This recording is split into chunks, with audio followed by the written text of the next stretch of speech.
Welcome to the REI Hacker Podcast, where we unlock the secrets of real estate success. Join us as we dive into the journeys of top investors, mentors, and industry experts. And now, let's hand it off to our host, Benson Juarez. Welcome, everybody. Thank you so much for being here on this edition of the REI Hacker Podcast. My next guest is Tatiana, and I'm going to butcher your last name, Tatiana, but I'm going to give it a try. Zagorovski. Yeah, you got that. And hi, everybody. welcome. I really appreciate you being here. Tatiana is a former software developer turned real estate investor.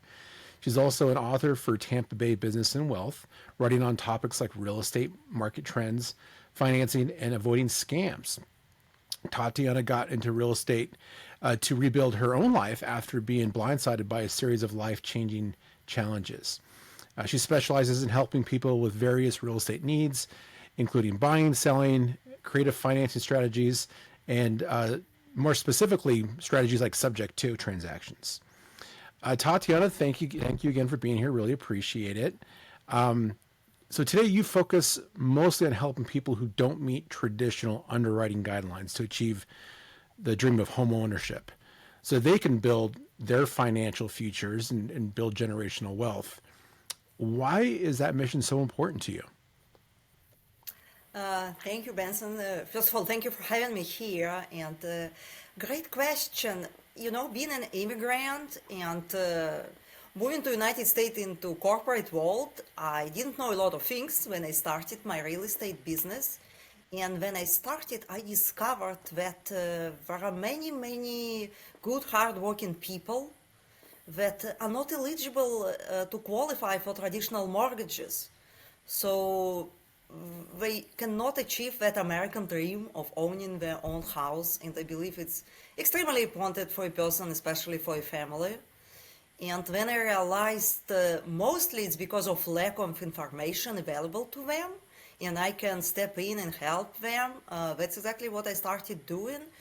And believe me, after spending more than 20 years in corporate world, I started to get thank you every other day from grateful customer who literally they never thought to become homeowners after all kind of hardships in their lives. Because usually people had something happen to them, and as a result, they lost the opportunity to be eligible for traditional financing. But they're still great people, they're hardworking, and if someone like me comes in and offers them financing for their house, then they can achieve a lot, starting from their own residence, and after that, as you said, they can build legacy for their kids and move on. Some people actually do that. Yeah, it's pretty amazing. You know, it's a pretty popular strategy for seller financing and doing subject to. But there's a reason why traditional financing works, right? There's a lot of money from Wall Street behind it, and the process of doing that is there to make sure that you're mitigating risk, right? So that you don't get somebody a house who can't afford it. Have you found any situations where you want to help people, but you realize that maybe it just isn't for them? Like homeownership isn't for everyone. No, absolutely. Yeah, that's a good question. I'm not saying everyone can do that, but everyone who works hard and does something to achieve it can do that. And absolutely, I'm not saying I'm selling houses to everybody who wants it.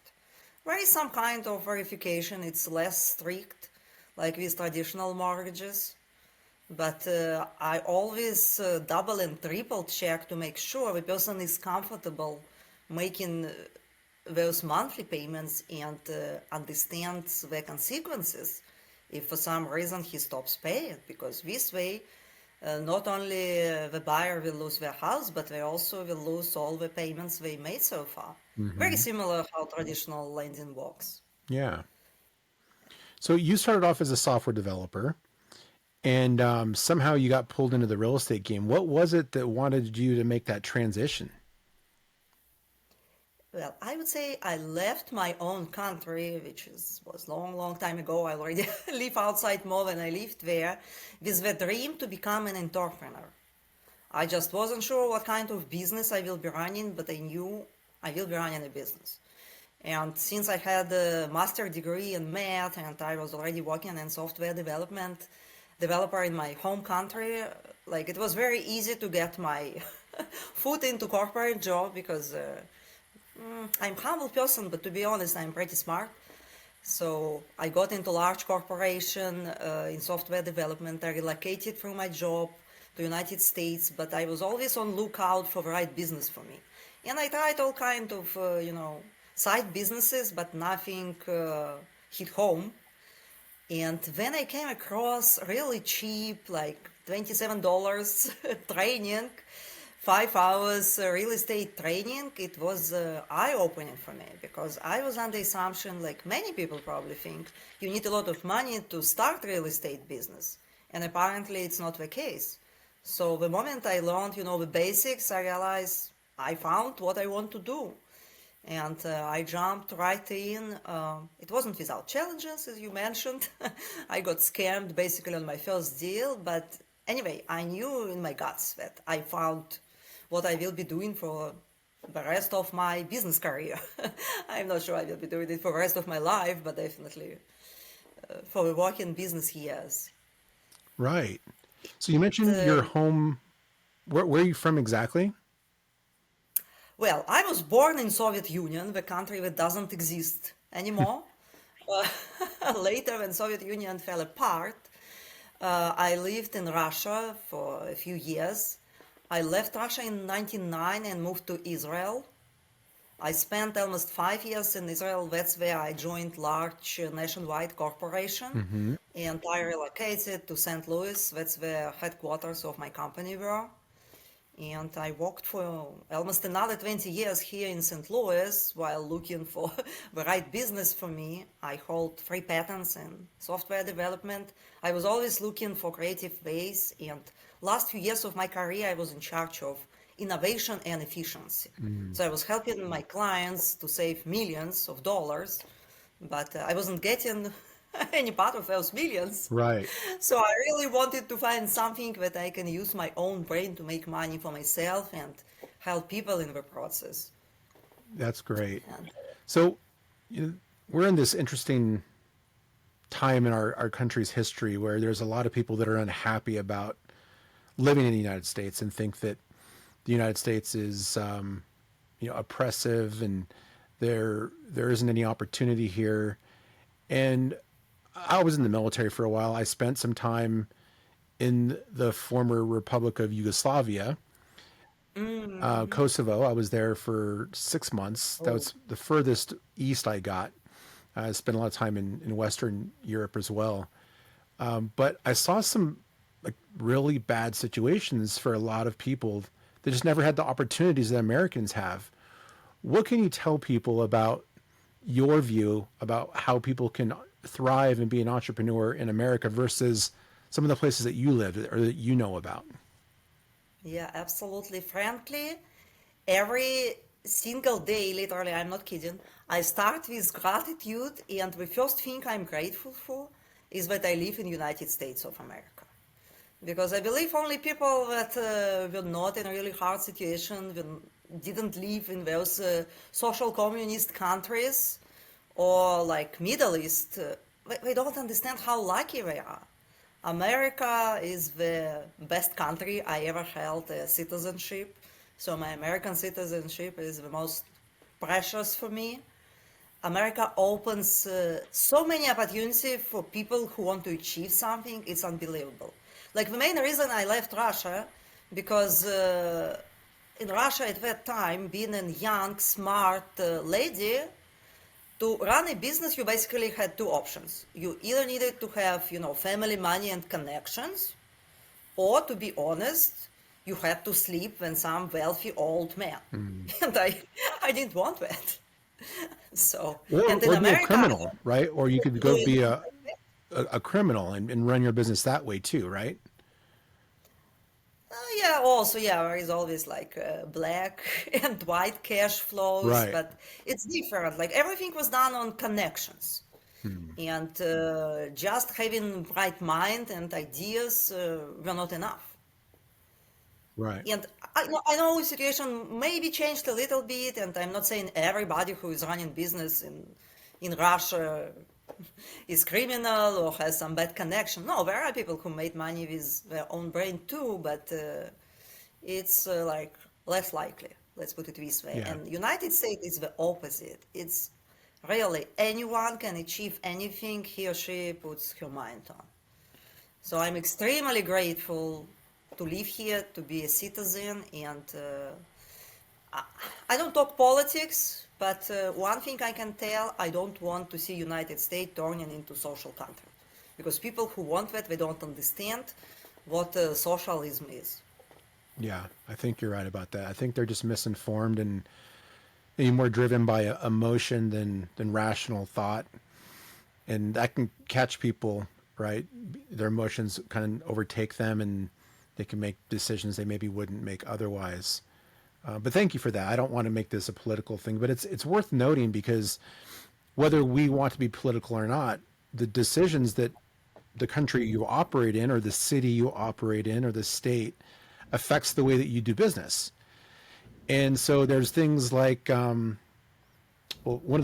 told you before we got started that I was looking for a new place to do real estate investing, and I was considering Chicago, St. Louis, and Indianapolis. And one of the reasons why I wanted to buy outside of Colorado is because I knew that one of my long-term goals was to build a portfolio of cash flowing properties, essentially being a landlord, right? So you can get all the benefits of home ownership and cash flow. Well, Chicago, which is one of the best places to flip, is also a state that is not landlord friendly. And so, they're more tenant friendly. So landlords have a hard time there. And so I chose St. Louis above those other two markets. But the main reason why I didn't like Chicago is because of that. So whether we are political, we're always affected by politics. Is there another place in your career that you see that affecting you, whether it's local laws or rules that have affected the way you do business? Well, I think example you just brought, Benson, is exactly what I can tell, because in St. Louis, we live in St. Louis metro area and we have access to Illinois. It's just over the river. I personally make my passive investment. I buy my assets on Missouri side, exactly for the same reason you said. Illinois is less landlord friendly. And I'm very, kind person in the sense I always want to help people, but I cannot stand that people trying to take advantage just for the sake of using system. Yeah. And that's what I see, for example, in Illinois. Right now, I have a situation where I am buying a house from an out-of-state landlord. She needs to change her portfolio due to personal reasons. And she has a tenant there who stopped paying, and this tenant really doesn't care. And she basically says, yeah, evict me when you can. I'm not going to move, I'm not going to pay. And that's upsetting, because at the same time I work with a lot of people who, hardworking, trying to provide for their families, and they don't have a roof over their head sometimes, because they're honest, while those people who don't care and want socialism, they live in other people's houses without even paying. Right.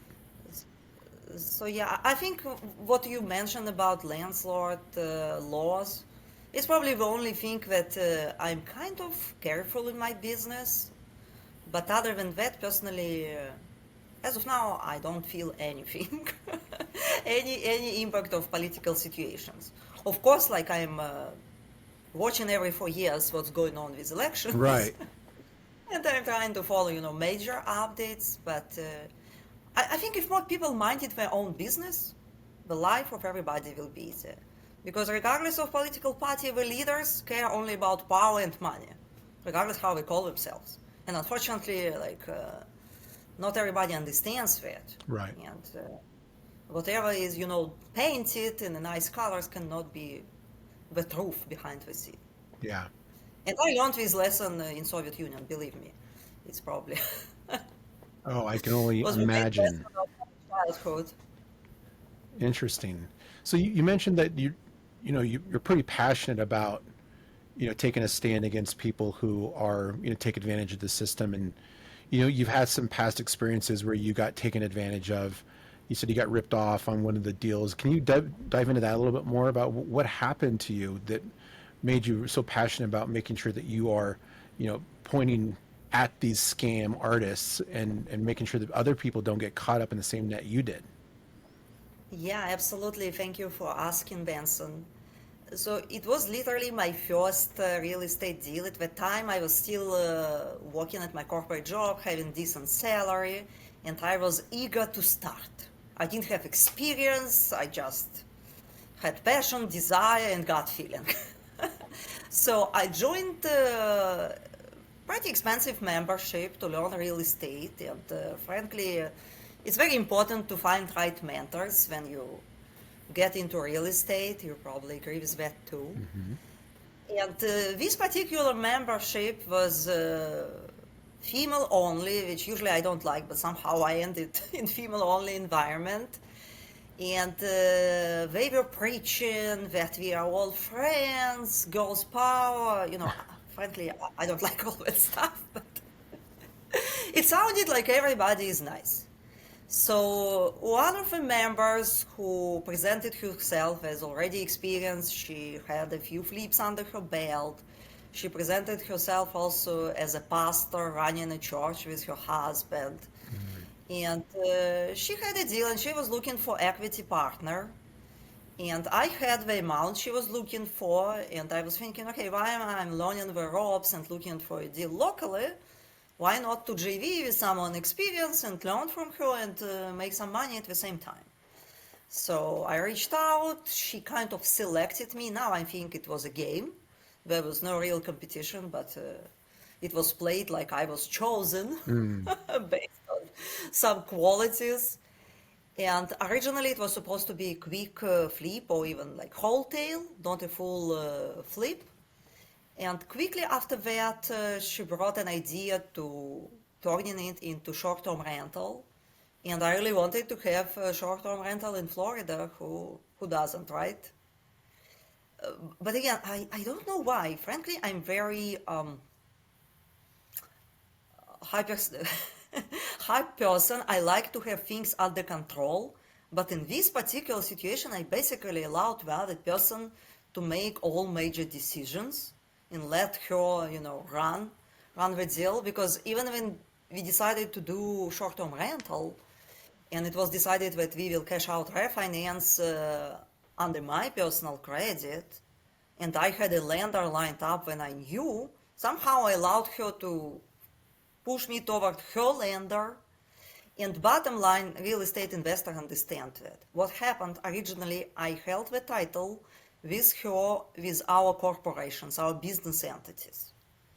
And one day before cash out refinance, the lender called me and said he's not able to close because of the way the title is held. Since he's doing loan against my personal credit, blah, blah, blah, it's supposed to be the title under my personal name. Long story short, I was talked into doing quit claim deal, moving the title into LLC that my JV partner owned. And at that time, I didn't know that the most important thing in LLC is operational agreement. So I was added as managing member to the LLC, and I felt that protects me. We moved title to this LLC, and later, behind my back, I just found out from doing public search, she removed me from that LLC. And when she sold the property, she basically told, you are nobody. You have no ownership of this property. And I ended up with more than 100,000 out of my pocket. And most of that was on credit card because, of course, by Murphy law, I had all other bad things happening in my life. Like I had my personal crisis with my kids. I had to leave my corporate job in order to save my kids. And I started a legal process against my ex to change custody agreements. So it was a nightmare. Frankly, I don't know how I survived, but I survived. I built my business. I am very successful. But I made it my goal now, one of my business goals, to educate as many people as possible how to identify red flags and help them to avoid those scams. And I'm still fighting against that lady. Her name is Lena Middlecroft. She's running business in Florida.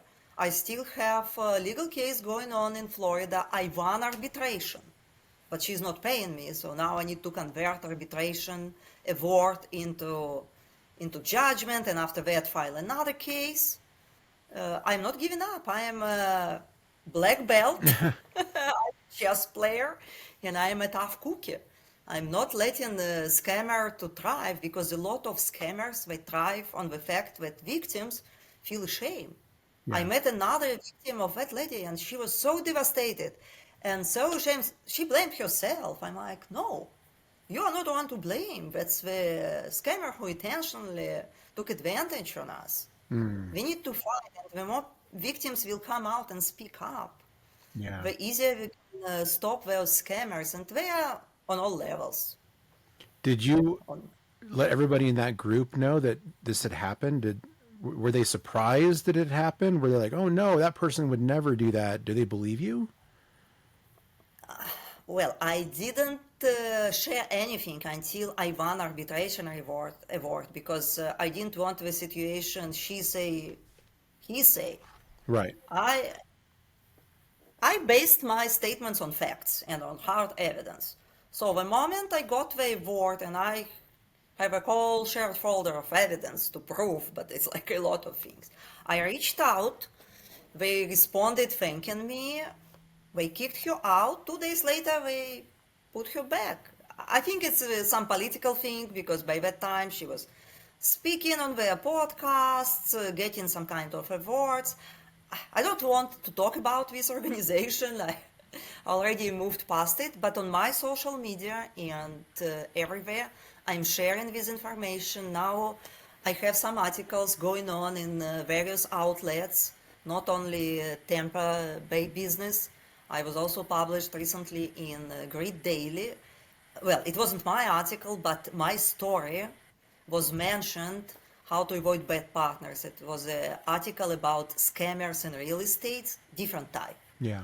And my story was particular about bad partners. We have another article coming up in even a larger media outlet soon. And 2 days ago, we published press release. I'm going to write a book about my story. Oh, wow. Congratulations. Thank you, because literally in my story, it was more than one red flag. It was like a series of things that I think it's important to know and understand. And usually when you start, or even when you experience, you still can fail for this. Yeah. So it's important to promote education. Same like with what I'm helping people to buy houses. They don't know until they meet someone like me. Right. But there are different options. Yeah, it's interesting because there's all different ways to buy real estate, and one of the most criticized ways is subject to. People look from the outside looking in who maybe don't understand seller financing or subject to, and there have been some people who have taken advantage of the option payments and down payments from these kind of seller financing situations. How do you balance that, being somebody who is so forthright about identifying red flags and making sure that people don't get scammed, but still operating within a segment of real estate investing that it's really criticized? Frankly, Benson, I am doing some subject to deals on buying side, but what I was telling about earlier and my focus, selling houses on seller finance, it has nothing to do with subject to. Right. So some deals, obviously, if I buy them on subject to, I still can sell it on seller finance. But majority of my seller finance houses were bought in different ways. They are either bought outright or have some mortgages behind, secured by private lenders. That's another area I'm educating people about. But to your question about subject to, in subject to transaction, and for those who don't know that, it's basically taking over existing mortgage. The most important thing here is, again, is trust. And for the seller, it's critical to have a buyer that will be an honest person. And unfortunately, this part cannot be verified formally. Right. But the main thing that we explain to the sellers is when we take over subject to transactions, in many cases, it's situation when people are in pre-foreclosure, for example, and they owe a certain amount of money to the bank before even their mortgage can be reinstated. So we are putting money in the game. And the explanation is very simple. We spend, let's say, 20, 30 thousands just before we take over your mortgage. So it doesn't make any financial sense for our business to stop making payments on your behalf. Because if we stop making payments, we lose the house and we lose all those thousands we already invested. So that's, I guess, the only logical reason to explain and trust and rapport. Of course, for any business, including for subject to transaction, I would always recommend the seller to research the investor who is buying the house. And in our technology world, it's very easy to verify. Do some search and see if there are any legit reviews. If other people recommend this person. If this person has some, articles or published works, because sometimes, and that's interesting, because now I'm doing these things against scammer, I did the research. So she has a lot of mentions on internet, but guess what? All those mentions are from her own husband. I didn't see a single review from a client. Oh, wow. Like if someone looks by my name or finds my business Google profile, I have legit reviews from the actual people I helped. And if needed, I can provide their contact information so someone can actually talk to a real person. But in case of scammers, we usually don't have legit, verifiable feedback and credibility. Right. It's interesting because your journey, you've gone through lots of ups and downs. You mentioned the challenges with getting custody of your child or children, and then the financial challenges from being taken advantage of. And, coming back from that can be a huge challenge just from a financial perspective. That recovery process can take years and years and years. What was it that you were able to do, or what was the most profound change that you noticed, either like emotionally or psychologically within yourself, to feel comfortable coming back from that? Well, here, Benson, probably for me, it's a little bit easier than for some other people, because somehow I was born a fighter. I was fighting something all my life for various reasons, like my old biological dad left us when I was a few months old, so I grew up with a stepfather, and to be honest, I stopped talking to him when I was 6. So I was always overcoming some challenges, but somehow it's in my nature. And now when I'm doing martial arts, there is a great saying that kind of motto of my life. It doesn't matter how many times you fail. It matters how many times you get up and kick back. So I always get up and kick back, no matter what. And for me, all professional and financial things are very easy. Because yes, I was scammed for a large amount. But for me, it's just a series of lessons learned that I will implement, and next time I will improve. I will not allow someone else to scam me the same way. And if you persevere in moving forward and doing right things, you will prosper. The only thing I'm less confident is like things I cannot control. Business, you can control. Mm-hmm. You cannot control minor challenges, but you can always adjust and learn the lessons. But you cannot control, for example, health of your children.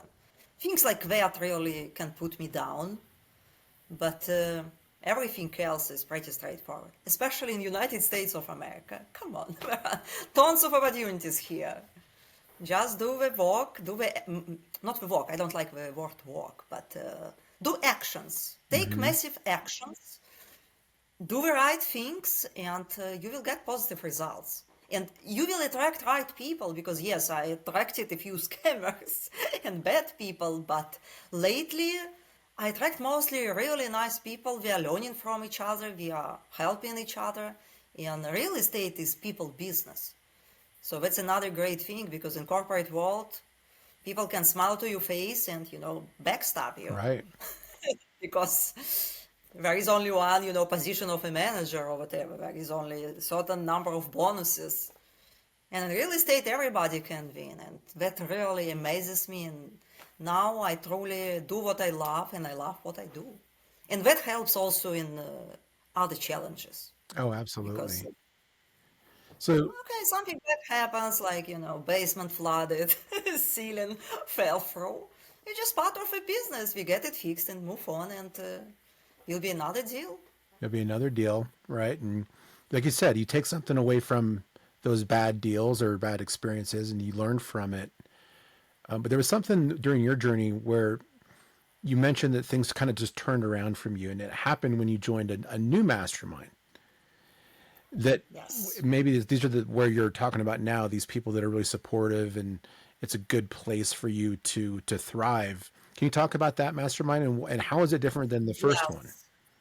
Yes, thank you, Benson. And again, I'm not telling that first one was bad one. It just wasn't right fit for me personally. But it's very important to have the right mentor, the right group to support you. So again, through some not so good experience, I met my current mentor, Damon Remy.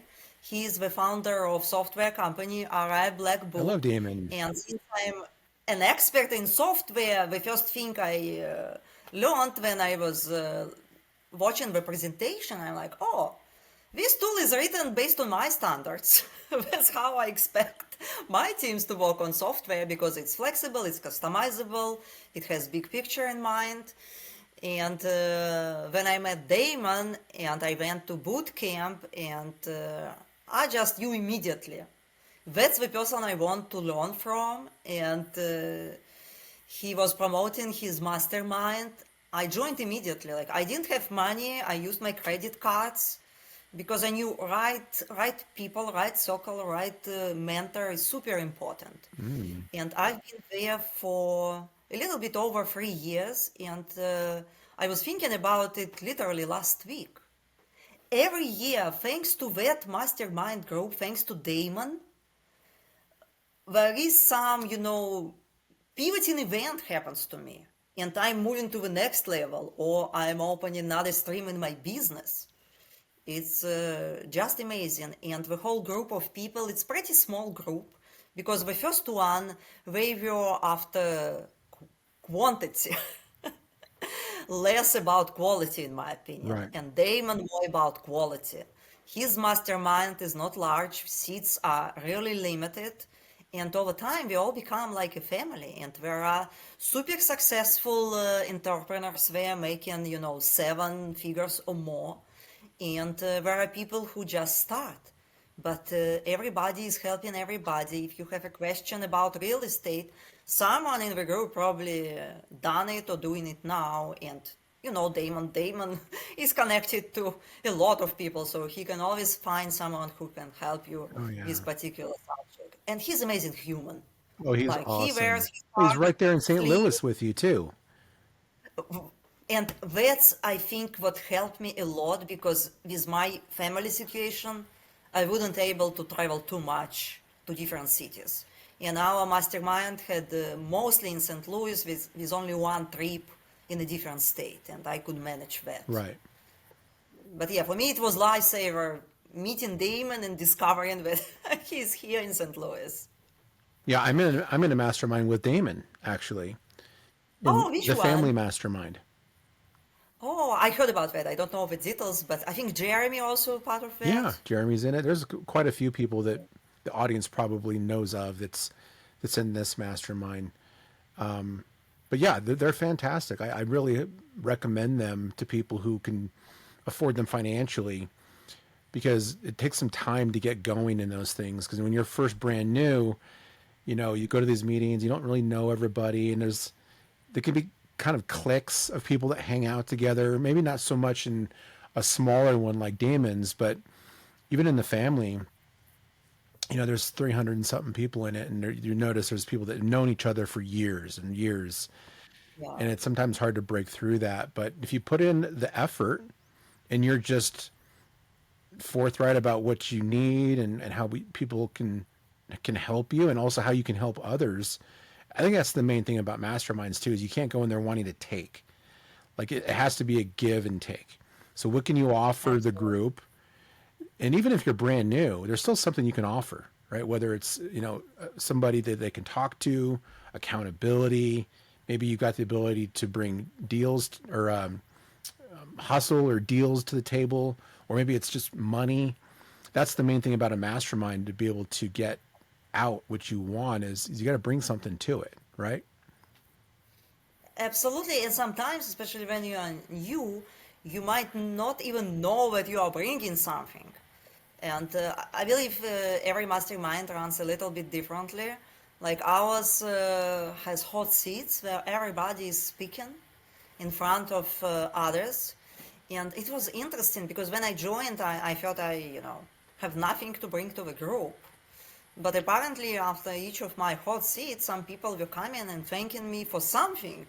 And I even didn't think that it was valuable. But apparently, hearing others, sometimes you learn something that you didn't think before.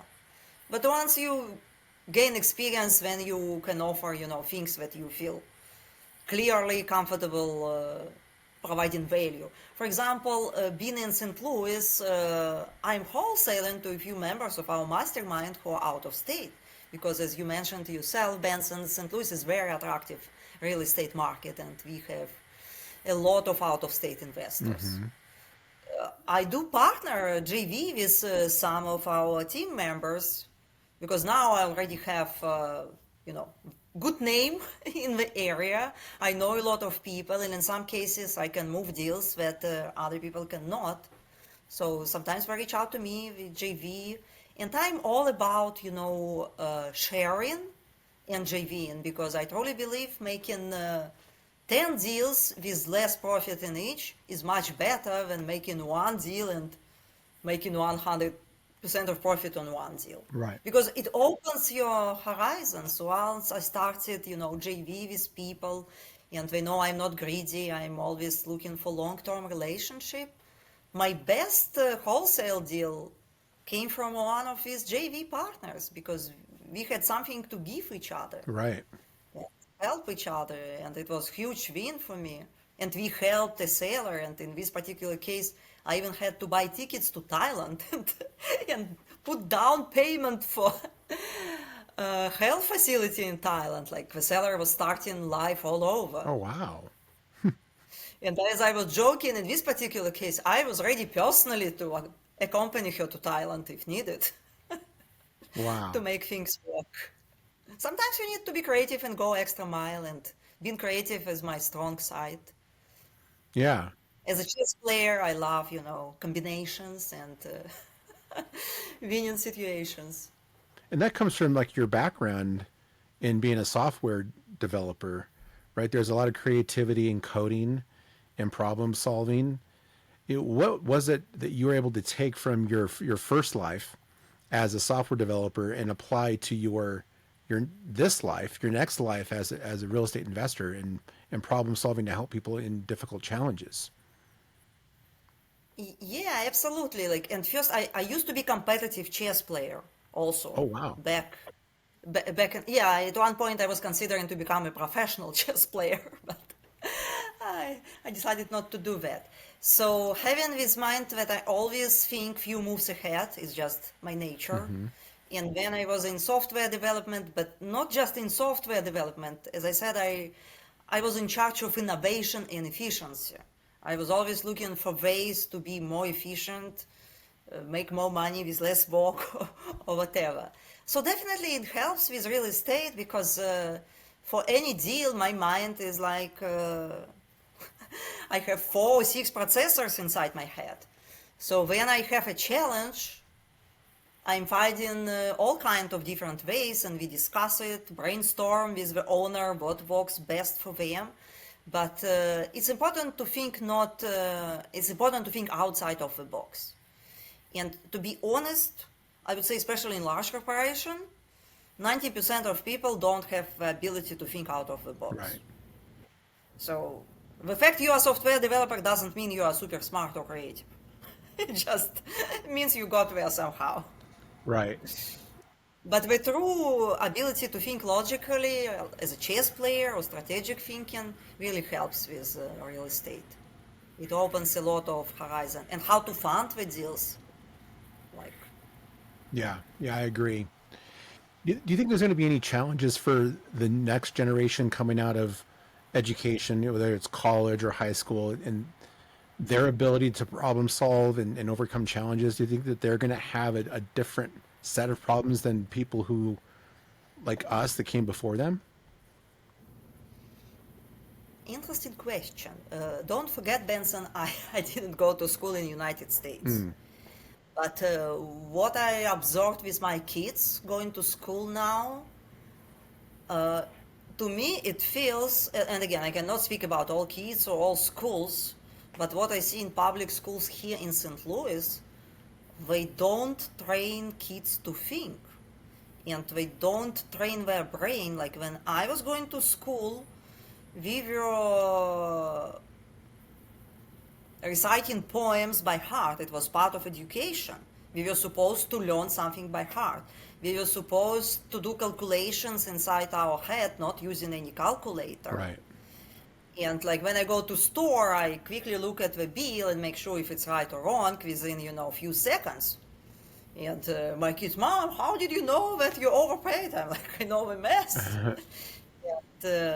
And kids I see, they don't have these skills. Plus, with all the gadgets and the short attention span, that's another concern. Oh, yeah. And we have a lot of, new things like AI, but AI cannot replace completely. It can help you to do, repetitive tasks, but you need to tell the algorithm instructions, prompts to this AI. And if you don't know how to think and how to put the problem, then you will not get good results from the technology. Yeah. So I'm not sure. I think what there's a we will shift. I think there's a lot of people have recognized that the younger generations that have grown up with cell phones and social media and technology are going to be less equipped to operate in a world, especially as an entrepreneur, where you have to think on your feet and you have to problem solve and you have to pivot quickly, and you really have to be able to think analytically, less emotionally, and that's where I think a lot of entrepreneurs do well. And I don't know that the next generations are going to have it. I just don't know it, especially with them using AI as a crutch. And like you said, calculators and all the technology doing all the work for them. It's going to be interesting to see what happens in the next decade or two. Yeah, and I think it's on parents. Again, I'm definitely very far from being a model parent, but at least I can see, like, I'm talking to my oldest son who is 16 years old, and he has this entrepreneurship gene inside of him. Good. So I'm starting to talk to him that it's important, to learn things that you can apply. And formal education in those cases is less important. Right. And that's another thing I see among a lot of people. They still think that formal education, getting this master degree or bachelor degree or whatever, is important. And I'm coming from highly academic family. All generations before me, top level professors. When I was 6, I was sure I will be a professor of math. It was crystal clear. Only when Soviet Union fell apart, I changed the direction, and I'm the first person in my family who is not professor. But now I can tell formal education, it's not necessary, it's very expensive and not needed unless you want to be a doctor, lawyer, or scientist. Right. But education, the right education is important. It's funny, I'm spending now more money on education and mentorship than I ever spent before. Well, I got free education. Oh. I was actually getting scholarship because I was top A student back then. But that's funny. Now I'm spending a lot of money, and I understand for any successful person it's important. And my kids like, Mom, why you are learning all the time? Like, it's important for business success. Right. To be on top of new things and constantly learn. Not like in school. We learn something 2 weeks later. I'm asking, oh, we never learned that. I'm like, hey, dude, just 2 weeks ago you had a test about this Oh yeah, subject once you take matter. the test, you can just move on from it. You don't have to use it ever again. Exactly. And I also learned, top level algebra. I never use it in real life. Right. Yeah, I think you're right about that. There's a definitely a movement. You've heard of Gary V before? Gary No, Vanderchuck. He's a business influencer. He's really big on social media. You should look him up. He's got some things I think you would I like. will. But he talks to young people about, listen, if you want to go to school, do it, but you don't need to go and get that formal education. There's lots of other places that you can learn what you need to be able to learn by just doing, on the job training, taking little mini courses, mentorships, some of these online courses, YouTube University. Like there's so much free education out there these days that you don't need, but for many it's the accountability, right? It's the people, the teacher and the systems that get them to move through that process so that they can go from one course to the next and finish it, and so they need that structure to be able to move forward. But the education's out there for free. It's all over the internet. Again, you need to find the right education because there are a lot of wrong things. But yeah, you're absolutely right, Benson. But speaking about formal education, I believe people even who grew up here, they don't understand everything. Or like with financial education, we as entrepreneurs, we start to learn more about money and how money work. And like the reason I'm doing seller finance, because who makes the most money? Banks. Mhm. But what usually people know? Go to college, get degree, get good job, get 401k, open a REI account, and that's pretty much it. But now with what I know, it's completely wrong. Not completely wrong, but it's not, the most efficient way to build your retirement. Right. So now I'm starting to educate people on alternatives like becoming private money lenders and using their self-directed IRA to get stable returns is something that a lot of people had no idea about. Or like universal life insurance. Many people have impression that it's only for super wealthy, but that's incorrect. Right. It can be super powerful for, good earning professionals Hmm. because it gives such additional power to build those money making machine and utilize those insurance not for life insurance Yeah, not the but death for building benefit, but the ability your to future. leverage and get a return on the money, and then you can take that same money and reinvest it other places. Absolutely, yeah, but how many people know that? I mean, people who work in corporations usually they have no idea. Yeah. Yeah, there's so And much. believe me, person, I can talk about all this for hours, days, weeks. You need to stop me. I know, I'm the same way. We could talk for hours and hours about Yeah. more topics, but Tatiana, it's been really good to get to know you.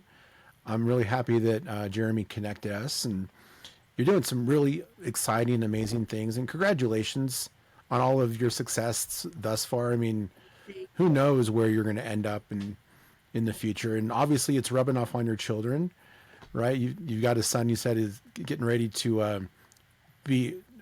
How did you structure it with the martial arts? Become a competitive Oh, fighter? okay. I have two teenage boys. My oldest son, 2 years ago, well, 3 years ago, became two times world champion in Taekwondo, American Taekwondo Association. Last week, actually, we went to Phoenix for another world championship. Unfortunately, my son didn't get his world title, but I got silver medal in combat. Congratulations! Thank you. So I'm second in the world in my age, my young age. Wow, you're doing so many exciting things. And I mean, it's just great that you're here. I mean, you're a testament to the immigration process that so many people are looking at so closely these days with, legal versus the legal process of coming here and getting a green card or citizenship. So, I appreciate you being here and bringing so much value to us who happen to be born Thank you, here. Benson. Thank you. Full disclosure, I'm fully legal. Yeah, that's again, there's a lot of different political discussions that people will have about that, but it's been great to have you on the podcast. Thank you so much for being here. Thank you, Benson. It was a pleasure. Looking forward to connect in the future as well. Absolutely. And everybody who's watching, thank you so much for checking out this edition of the REI Hacker Podcast. Tatiana, is there anywhere where people can find you, social media, if they want to talk to you about what you're working on or do deals with you? Yeah, absolutely. I have my own website. Whoever can type my name, TatianaZagorovski.com. But I think the easiest way is to find my business website, which is We Buy Homes in St. Louis. It's very easy to find. Yeah, WeBuyHomesInSt.Louis.com. Yes, and then I'm on all social medias. I'm on Facebook, on LinkedIn. I'm less active on Instagram and X, but I'm there. The best way to reach out, Facebook or phone or email. Great. And yes, I'm happy to connect. Thank you, Awesome. Benson. Oh, you're welcome. Well, everybody, thanks for listening. We'll see you next time on the next edition of the REI Hacker Podcast, where we talk to really amazing guests like Tatiana about real estate investing and business and just leveling up in your personal and professional lives. Thank you again for being here, and we'll see you next time. Take care. Thank you. Bye.